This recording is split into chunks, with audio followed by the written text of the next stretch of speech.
You wouldn't know it to look at the sky. But something is seriously wrong with the universe. Astronomers have suspected it for some time. Now they're pretty sure. For one thing, the universe may be billions of years too young. For another, part of the universe has been missing, a big part. Fact is, there have been several discoveries recently that threaten to topple our understanding of the universe like a house of cards. Scientists generally agree that the universe is very, very old. But now there's a theory that it may actually be younger than it looks if you look closely enough. What in the world is going on with the universe? Astronomers have found, calculated, or conjured up outlandish, appalling things. Whispers from space left over from the moment of creation. Dark stars, dwarf stars, stars that eat each other. Stars clumped in galaxies, and galaxies clumped in larger, stranger structures. Only recently have we even begun to understand the scale of it all.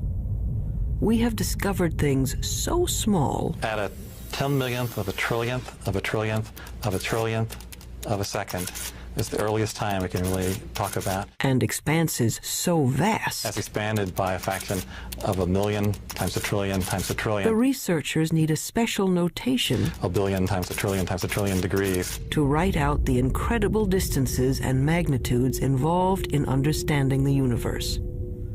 Suppose we were to begin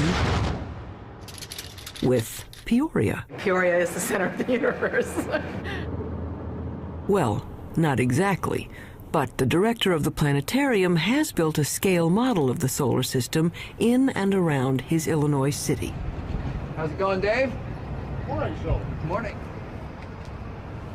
A little bit to the left. I think you missed a spot. A sunspot, There. get it? You got it. The sun in this model is 36 feet high. Mercury is closest to the sun, of course. Just around the corner at the school supply store. On that scale, the Earth is 6 blocks away at the Amoco station. Earth is open 24 hours a day. And Mars is 7 blocks beyond Earth at the TV station.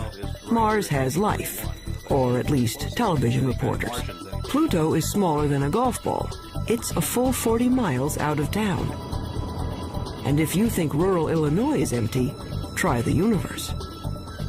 The 40 miles to Pluto, on Peoria's scale, represent 3.5 billion miles. On the same scale, the nearest star, Proxima Centauri, would be as far from Peoria as the moon. This isn't helping, is it? Okay, forget Peoria. Our sun is bright because it's close, just 93 million miles away. Stars are suns, but farther away. The nearest star is 25 trillion miles away, so far that light from Proxima Centauri, light, the fastest thing in the universe, takes 4 years and 4 months to get here. They say the star is 4 1/3 light years away. Our sun is just one of the billions of stars in the galaxy we call the Milky Way. How far across is the Milky Way? Real far, 100,000 light years. And the Milky Way is just one of some 50 billion galaxies. It's 1 million light years to the nearest galaxies and tens of hundreds of millions of light years just to cross our galactic neighborhood. It has been said that someone looking at the universe is like an ant contemplating a skyscraper times 1 billion. So what human beings have done is bring the lights in the sky down to Earth. They've personalized the stars and named them like they name dogs and horses. This grouping of stars in the southern sky is known as Orion. The shepherds in ancient Crete decided it looked like a hunter armed with a club and carrying a shield made of lion skin. Cretan shepherds had great imaginations. we know what we know today about the universe? Well, we've been trying to understand it for a long time. The awful majesty unveiled by night has, down the ages, stirred us to wonder and worship. Prehistoric astronomers used elaborate monuments to mark the sunrise and the sunset. By 300 BC, Aristotle taught there were transparent globes around the Earth, on which were mounted the sun, moon, planets, and farthest out, a sphere studded with little stars. As late as the 16th century, most still believed the Earth was the center of the universe. There were a few people, like Copernicus, who thought the Earth circled the sun, but not many.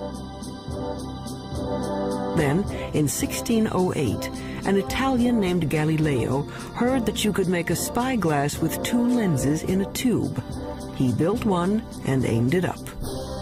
It was not until Galileo perfected the telescope around 1610 and pointed it at the Milky Way that he was able to say that the Milky Way was just millions of stars.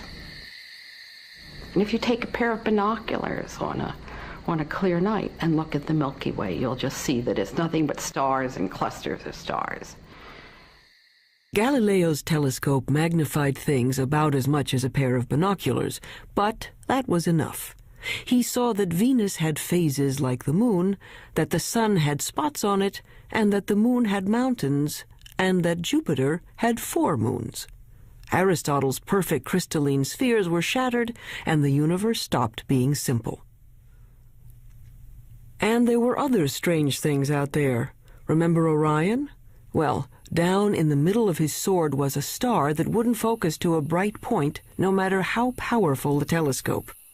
The object came to be called a nebula, and over time, astronomers found many such fuzzy blotches in the sky. Fast forward a couple of centuries.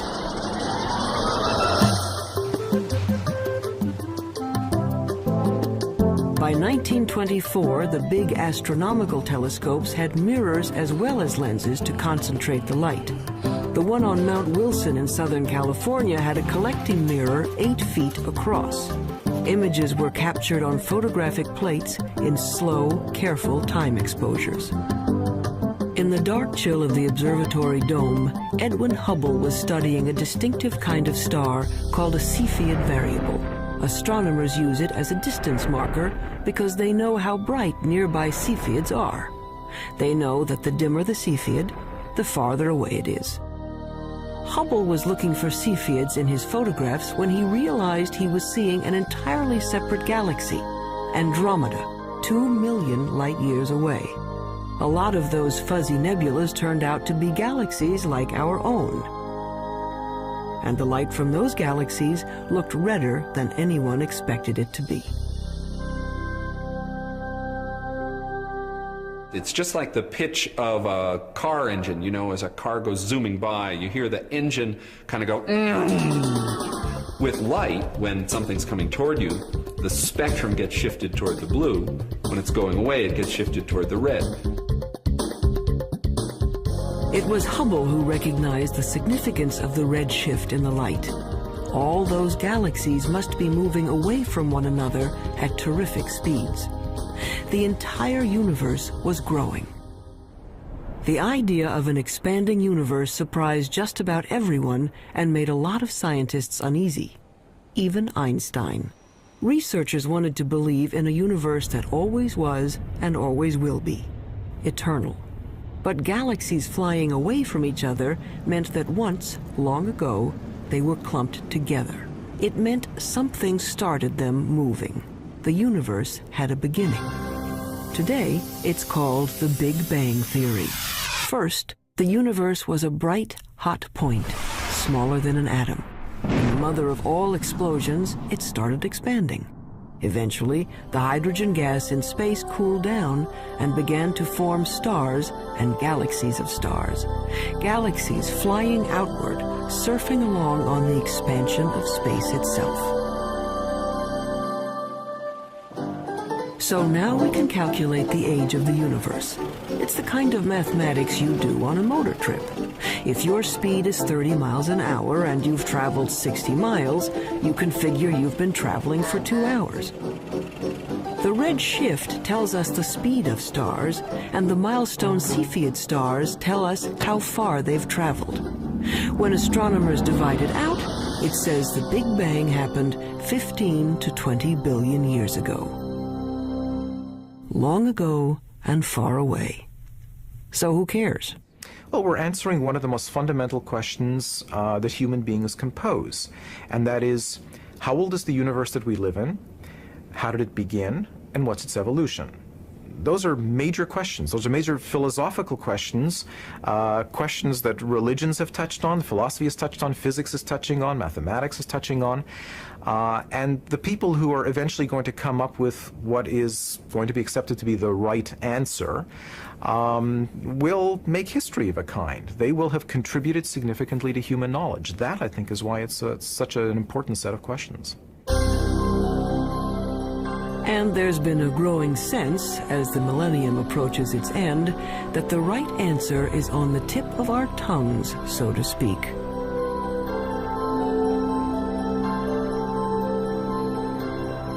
But not yet, not quite.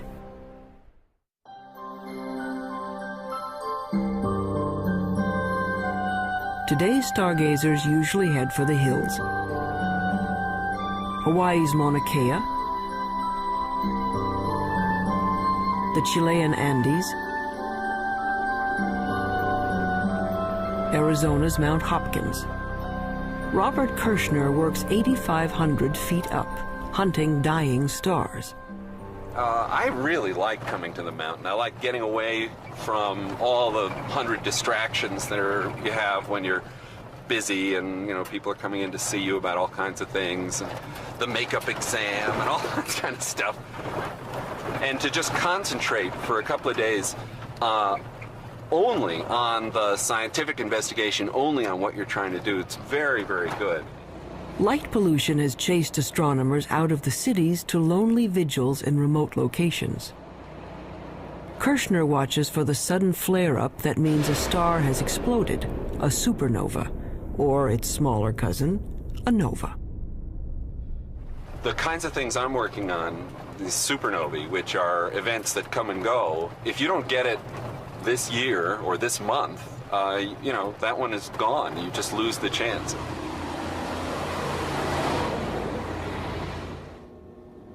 A supernova suddenly outshines its entire galaxy for a few weeks. If Kirshner and his colleagues can calibrate these cosmic flashbulbs, supernovas may prove even better mileposts than Cepheids. The game now for the supernovae, I think, is to find distant ones and to see if they really are the same as the nearby ones. Then we'll have a reliable tool to map out large-scale structure in the universe, and the supernovae, the Type 1 supernovae, look to me like a really good candidate for that. It's easy to find where supernovas have been. There are clouds of dust and gas in space marking places where stars have blown up. But supernovas are rare. A galaxy of 100 million stars might have one exploding star every 100 years. So Kirshner watches and waits. Well, the heroic age of observing has really passed. It used to be that you would be outside the whole night long, instead of sitting in a control room where a television brings the signal in and you're operating on a computer keyboard. 24. Okay, get the CCD in the right mode. It's hard staying up all night. Ours good. But there's a kind of sense of adventure to it that is a little bit like being a kid and lying out in the snow and kind of figuring out the constellations. Some of that is good for you, too. Yeah, fine. Breaking in the cookies already. Oh, I can have a cookie if You I have want. 10 hours to go. Look at all those cookies. I have one every half hour. I'll need the whole. In this era of digital cameras and electronic light amplifiers, men are still watching the skies and craftsmen are still grinding telescope mirrors. Like this 21-foot monster under construction at the University of Arizona. But one thing hasn't changed much in 400 years. astronomers are still battling their ancient enemy, the air. Starlight shimmers and twists as it passes through our atmosphere. The twinkling of the stars may be a delight to poets, but astronomers are trying to get rid of it. What we can do is shine a laser into the sky. We focus on some sodium atoms, which are at about 100 kilometers above the surface of the Earth. We can make those glow with the laser and create an artificial star, which is sort of directly in line with the very faint object we want to look at. And then if we measure the blurring of the artificial star and correct that, then the faint object we really want to look at is corrected as well. And we have liftoff of the Space Shuttle Endeavour. But until that technique is perfected, astronomers have another way to take the twinkle out of the stars. All they have to do is put the telescope above that pesky atmosphere, in orbit. In 1990, NASA launched a space telescope and named it for Edwin Hubble. Unfortunately, its mirror was made wrong and its first pictures were blurred. Astronauts had to go up and fix it. Let's go fix this thing. We copy. Move it out of the sun a little bit. We had a good aliveness test. Outstanding. Houston, Endeavour has a firm handshake with Mr. Hubble's telescope. We copy that, Covey, and there are miles galore down here. It could be real exciting for the astronomical community, I guess, and for the whole world to see what Hubble really can do with a good set of eyeballs. The out-of-focus pictures gave way to spectacular shots of interstellar dust clouds and the great galaxies of stars. In just one bit of the sky, a tiny patch that could be blocked by a grain of sand held at arm's length, astronomers found 2,000 galaxies. They were seeing better than they ever could before. So one way of looking at it is if there was a firefly in Tokyo, and here we are in Washington looking at it, we could tell if there was another firefly 10 feet away. We'd actually be able to distinguish them. In 1994, at the Space Telescope Science Institute in Baltimore, astronomer Wendy Friedman was using the newfound clarity of the Hubble to observe the heavens and stumbled into the cosmological controversy of the decade. Yeah, I just wanted to ask you not to break out any observations until I give you a clear. So when were these images taken? She and her team, like Edwin Hubble before them, were looking at those milestone stars. The cosmic rays aren't nearly as apparent. For our work, we need a telescope out in space because what we're after is a certain kind of star. It's called a Cepheid. And we have to be able to detect that kind of star against the background of a galaxy. And the Earth's atmosphere smears and blurs our view, and we can't detect those stars. Friedman got the best readings yet on Cepheids in a neighboring galaxy, and a measurement of its distance. Using the redshift speedometer, she calculated a new age for the universe. Our preliminary measurements indicate that the age of the universe is somewhere in the range from 8 to 12 billion years. And that immediately brings about a conflict with other ages that have been measured. That's a problem. Her universe is younger than some stars, and the age dating of stars is very accurate. Scientists can read a star's chemical changes like a clock. When we look at a cluster of stars, hundreds or thousands, it doesn't really matter. What we have to do is go in and measure the brightness of the brightest star that's left in the cluster, that's still burning hydrogen in its core. And that star is the minute hand on the clock, because that's the star that is closest to burning out its hydrogen, closest to ending its life, and that's a direct measure of the age of the cluster. But unfortunately, the star clock has been running 6 billion years longer than Friedman's universe. But we're looking at globular star clusters, 100,000 to 1 million stars, and they're being age dated by several very reputable groups of physicists, astronomers, and they're all coming up with ages 17, 18, 19 billion years. That's a problem. We're very close to having a kind of contradiction between the ages of the stars and the age of the universe. This would be quite embarrassing, because you really shouldn't be older than your mother. Clearly, if the universe is 10 or 12 billion years old, then there can't be stars in the universe that are 15 or 17 billion years old. That's not logical, at least if the entire Big Bang theory is right or even close to being right. Wendy Friedman is well aware of the dilemma. She knows that, like many other puzzles about the universe, this one will probably be around for a while. I think anytime you get a new tool, you get data that are of better quality than were possible to obtain in the past. Yeah. You learn new things, and yes, sometimes leads to confusion because there aren't answers for all of the questions that are being raised. But it's a healthy aspect of science and how science proceeds.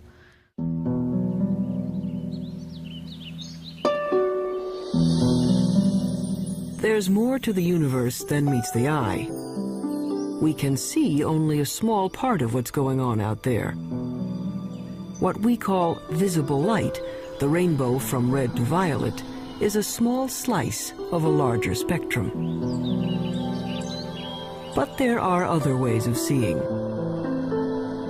With the right technology, you can look at the world and everything from X-rays to infrared to radio waves. In the last few decades, the new tools have brought a previously hidden universe into view.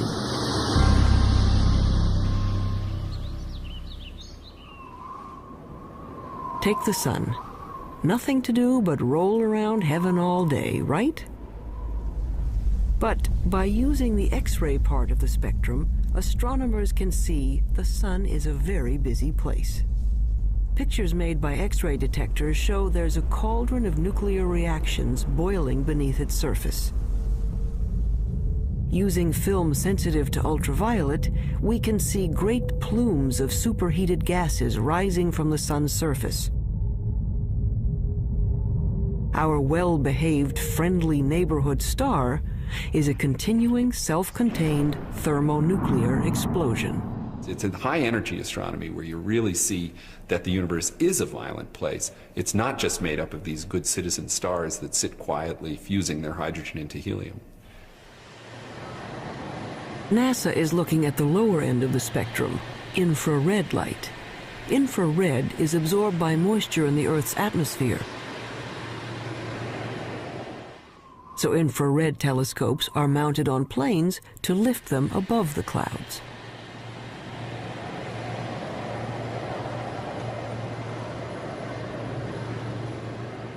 Just like fog lights on your car will enable you to see deeper, in the infrared you can see deeper into the universe. We warm human bodies shine in the infrared. Anything at my temperature in the universe is emitting planets, comets, other bodies.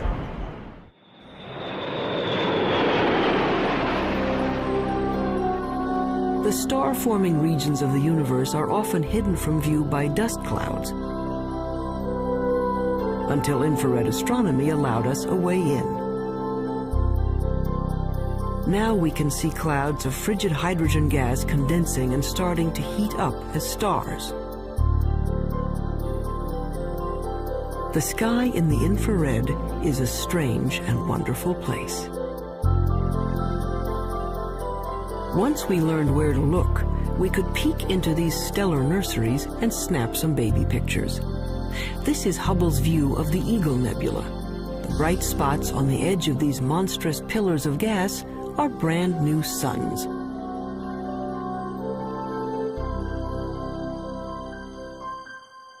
But as spectacular as the pictures are, scientists owe much of their understanding of the universe to radio static, a whisper from the sky. If you're listening to the universe with a radio telescope, it would mainly be a hissing sound. It sounds like steam escaping from a radiator. They heard it first by accident. In 1965, researchers at Bell Telephone Laboratories had built a powerful listening station to hear signals from the first of America's communication satellites. But they were distracted by an ultra-low frequency hiss from everywhere in the sky. What they were picking up was energy from the bright flash that started the universe, an echo of the Big Bang itself. Radio astronomy was the second big window we opened on the universe. The first big window was Galileo going and putting a telescope to his eyes and seeing if he could see with his own eyes, and then with film eventually. The next big step was radio astronomy. It's a great step forward in terms of discovering new things and understanding new things. The discovery of the cosmic background radiation was a fatal blow to those who wanted to believe in an eternal universe.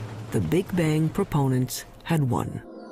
But the cosmic background radiation seemed to be smooth and even, coming from everywhere in the sky. Just what you'd expect from a universe that began from a single point. But then, why weren't the stars spread evenly through space?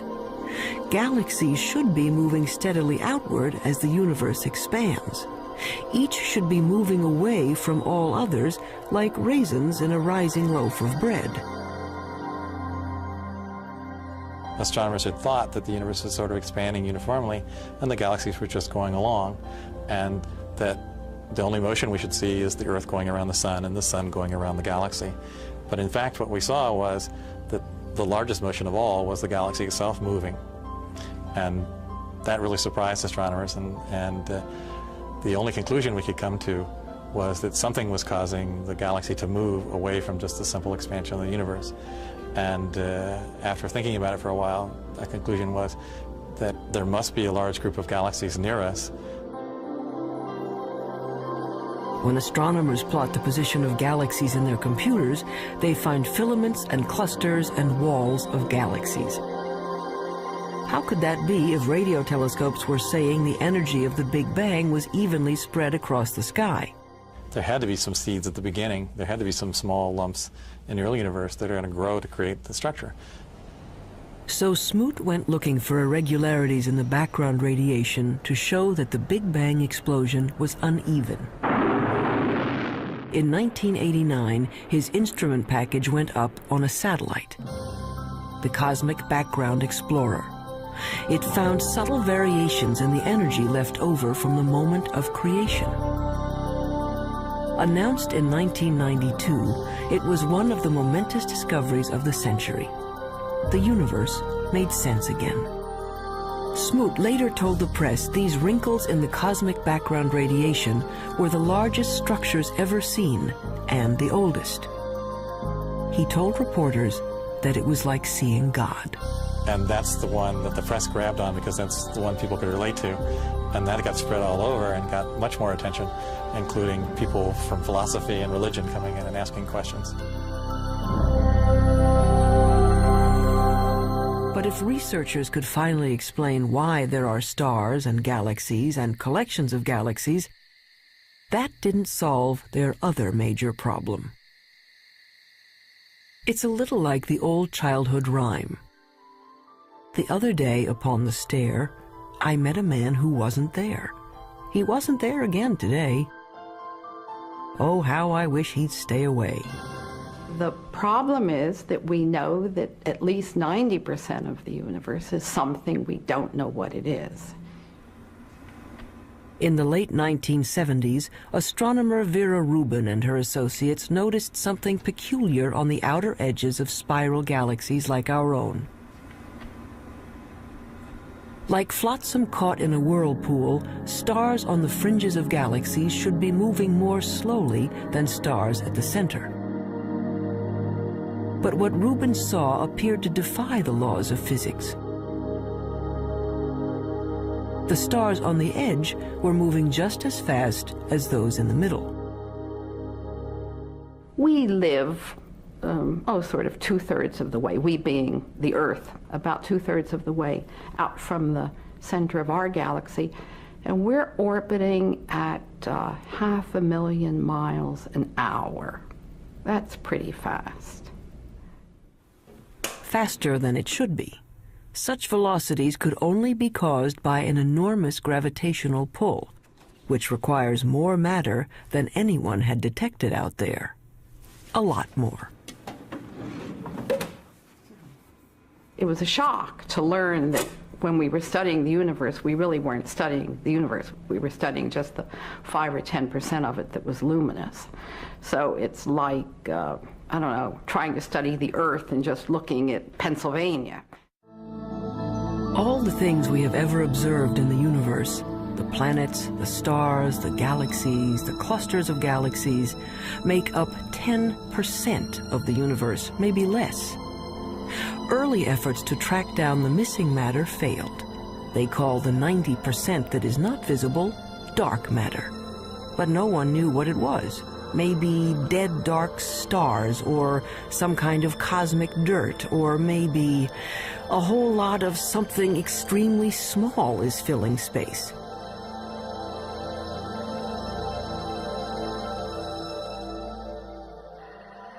Subatomic particles called neutrinos might make up part of the missing mass, but not enough. Scientists went looking for other candidates. Daniel Snowden-Ift theorizes that dark matter may be made of something physicists have taken to calling WIMPs, short for weakly interacting massive particles. These would be things smaller than atoms, if they exist at all. The only way to detect them would be to look for their footprints. It's kind of like a ghost particle. It passes through matter without ever interacting with it, or I should say hardly ever interacting with it. Every once in a while, a WIMP will come in and bump an atom out of wherever it's sitting, and that's the only indication that we would have that WIMPs exist. He's looking for elusive tracks that might have been left in billion-year-old mica rocks. Mineral mica has one of the most regular atomic structures of all, so if a WIMP had passed through it, it might have knocked some atoms out of alignment. What we're looking for is the WIMP to come in, bump one of the atoms in the mica, and that recoiling atom then produces a chemical change within the mica.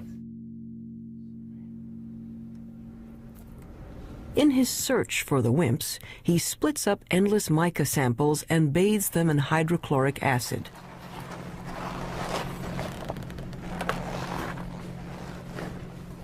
It's a little bit like developing a photograph.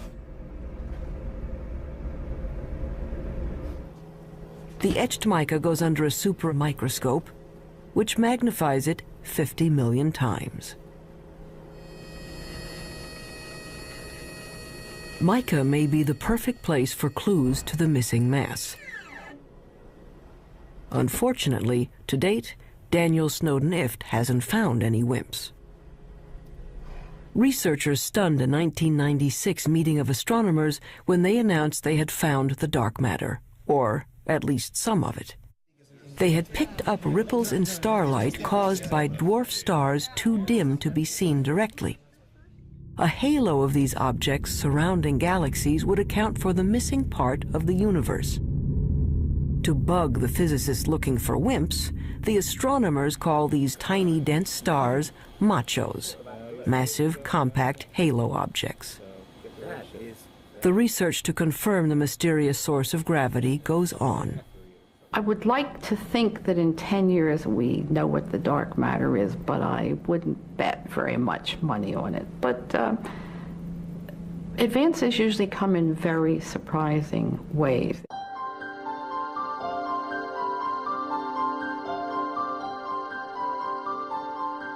Why do we care about something that we can barely measure and can't see at all? Because it might tell us how the universe is going to end. Matter makes gravity, and gravity is the only thing that can act as a brake on the expansion started by the Big Bang. If there is not enough dark matter, the universe may go on expanding and cooling to end not in a bang, but a shiver. If there is enough dark matter, the expansion of the universe will coast to a stop and reverse, everything falling back together, till the Big Bang ends in a big crunch. And maybe, just possibly, a new Big Bang to start things up again.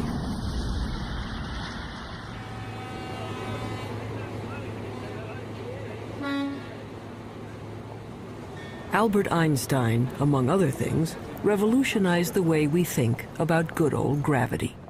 Astronomers generally only talk about one force, and that's gravity. And the reason for it is almost everything that's important on the large scale, that is on the scale of planets and stars or the universe as a whole, is gravity. From Einstein, we know that the gravity that pulled Newton's apple down from the tree isn't a kind of magnetism. Gravity is a property of matter and space. Matter bends space. The more mass, the more space around the mass is warped. That's why the moon goes around the Earth. It's trapped in a dimple in space, a gravity pit created by the mass of the Earth. When enough matter collects, gravity is strong enough to squish hydrogen atoms into helium atoms. This fusion releases enough energy to turn on a star. But gravity is also a star killer. Stars are born, age, evolve, and eventually die, just like people. They have a regular life cycle. During the entire life of any star, there is this delicate balancing act, because gravity is always at work trying to crunch the star down into a small point, and the high internal pressures are trying to blow the star up and blow it apart. And for about 90% of the life of the star is in nearly perfect equilibrium. And it just sits there, burning away and producing radiation. But when the fuel is gone and the fires go out, gravity is free to collapse the star.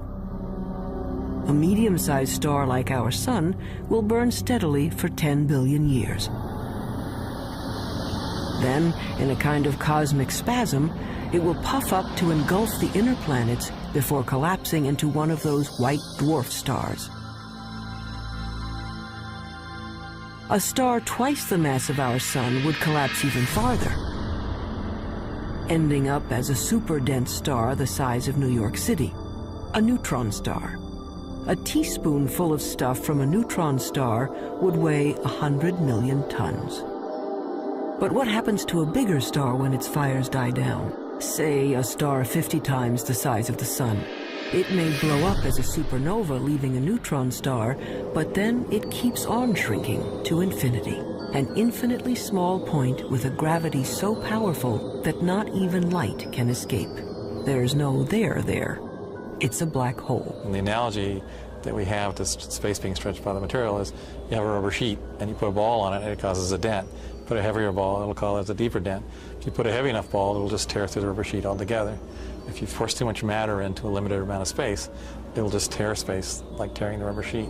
You can be forgiven for thinking a black hole is some sort of weird science trick. An infinitely small, invisible star defies common sense. It's what happens when you use mathematics as your lens on the universe. But out here on the high desert of New Mexico, they've found that black holes do exist outside of equations. 27 giant radio dish antennas, each 80 feet wide, are positioned over 13 miles to form a single huge radio telescope. They call this very large array of antennas the VLA, which stands for the Very Large Array of Antennas. James Moran is one of the world's foremost radio astronomers. The VLA has had a tremendous impact over the last 15 years. It's very important because it has tremendous versatility. This technique of radio interferometers was developed after World War II, but this is the first really big array. Dust obscures light rays, but this instrument can penetrate that dust because radio waves go right through the dust, and we can see down to the core of things that can't be seen in optical astronomy, for example. It turns out that a black hole can create radio signals as it sucks in matter. The signals can show up as a beam of microwaves, a microwave laser, or maser. Why you would find a maser in a black hole is a complete mystery. I don't think anybody would ever have predicted this. What we have found is that there's actually a very light molecular cloud in a disc shape. My friends refer to it as the maser frisbee. We didn't go looking there hoping to find something coming out of a very compact region around the black hole. It just plopped onto our computer printouts. A black hole can attract dust and gas in its neighborhood into a whirling disk of molecules. Those molecules release great bursts of radio energy as they are drawn in. There seem to be black holes made not from single stars, but from whole clusters of stars. They have a mass 100 million times that of our sun. But these monsters are still infinitely small points, capable of gobbling up other stars. But where does the stuff that falls into a black hole go? Does it just fall out of the universe? Possibly. Or it may pop up somewhere else in space. If you'll excuse an indelicate metaphor, there may be white holes regurgitating matter eaten by black holes in another part of the universe, a wormhole in the fabric of space and time, allowing you to go from one location to another without crossing the space in between. Or it might go to another universe entirely. Astronomy's reigning theoretical genius, Stephen Hawking, proposed that the black holes in our universe might well give birth to other universes. In fact, there might be any number of universes, like bubbles in the bath. We don't know, and probably can't know. If you fell into a black hole, you'd be stretched until you were thinner than a strand of spaghetti, which wouldn't bother you because time would stop. The rules of the universe as we know them don't seem to apply to black holes. That's what happens when you start messing around with infinities. It leaves us with a universe with holes in it. A universe with a lot of room for imagination.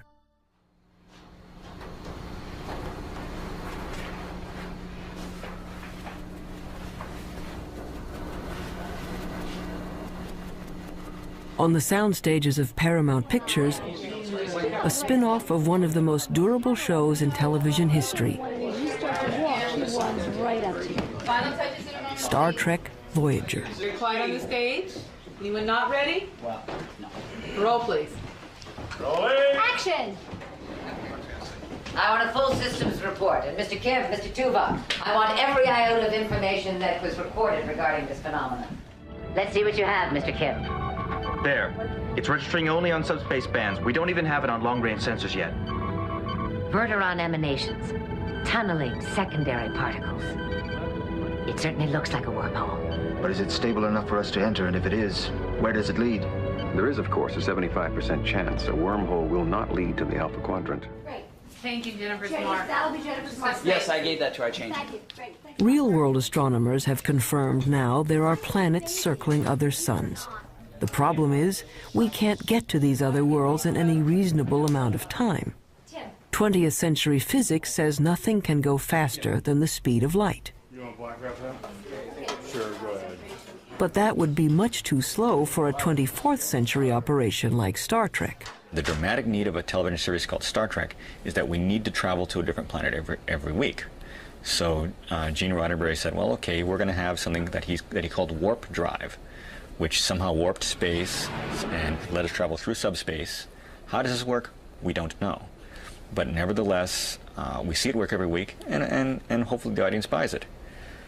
A lot of scientists love this show and have even written books showing how Star Trek physics might work. Take anyone? Felix, what happened to you? It's... After all, it wouldn't be science fiction if it didn't have science in it. Star Trek science advisor Michael Okuda. Our core fan audience is tremendously scientifically knowledgeable, and when we violate the laws of physics or the laws of physics according to Star Trek, they let us know, so they keep us honest. In the third season of the show, once we had a phaser come out of a photon torpedo port, something that I, to this day, don't know the difference between. And we got over 100 letters the next day. Any analysis yet, Ensign? Too far away. We'd have to be within 1,000 kilometers to get a detailed analysis. But that would mean a significant course change. Well, Mr. Kemp, if there's even the possibility of finding a wormhole, I think we can afford a detour. Scientists take wormholes seriously enough that they have become an assignment in George Smoot's physics class. Given a wormhole a couple of miles across, students are asked to calculate what could pass through without being destroyed by gravitational tides. The smallest piece of electronic that wouldn't be torn apart in terms of going through this. And the answer was, it's something that's smaller than a chip, but it's roughly the size of a chip. And so, you know, in science fiction shows, they just show small wormholes that you go into, but in reality, the wormhole would have to be quite huge. But theoretically, at least, you could go someplace else in space or time. As far as physics goes, a wormhole is a loophole in the laws of the universe.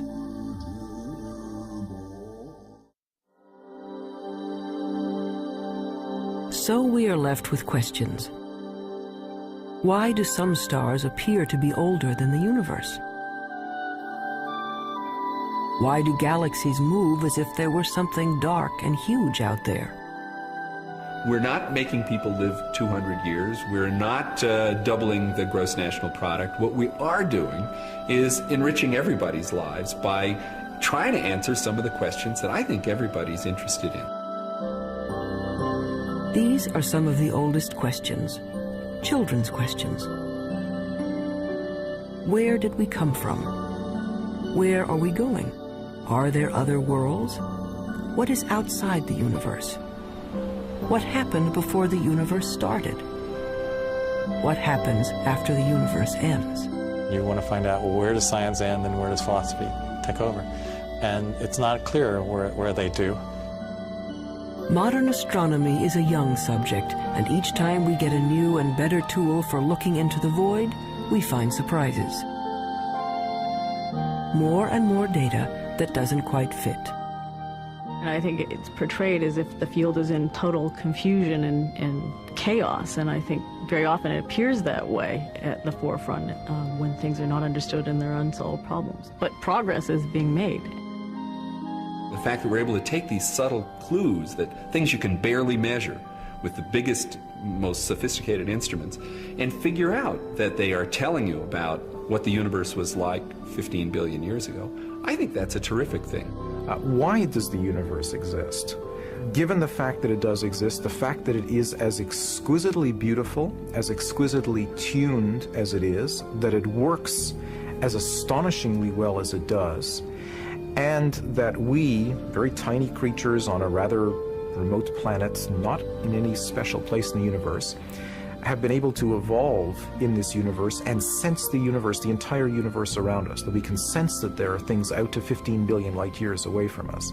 That to me is just a mind-boggling concept.